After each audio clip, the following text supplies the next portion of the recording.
Sobat Mandung, edisi Mubago hari ini kita sharing tentang aksi dan reaksi pembangunan Dayah. Namanya, Dayah ALEHB.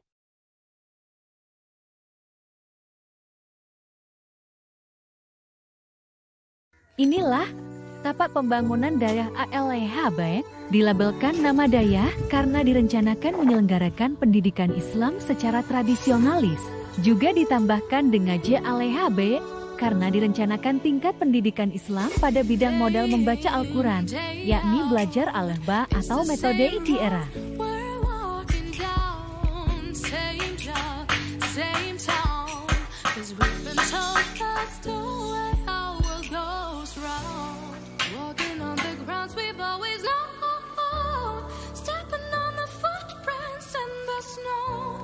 When it fails, the other ways will show. We're gonna make the footsteps on our own. That life can wait just for a while. That life can wait.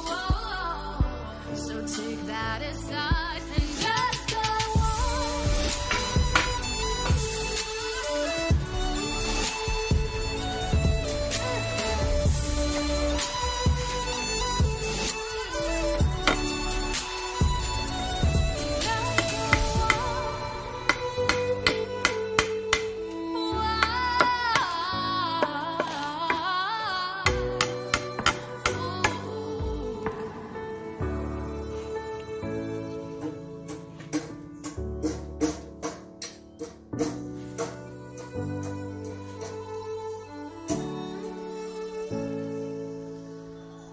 Thank you.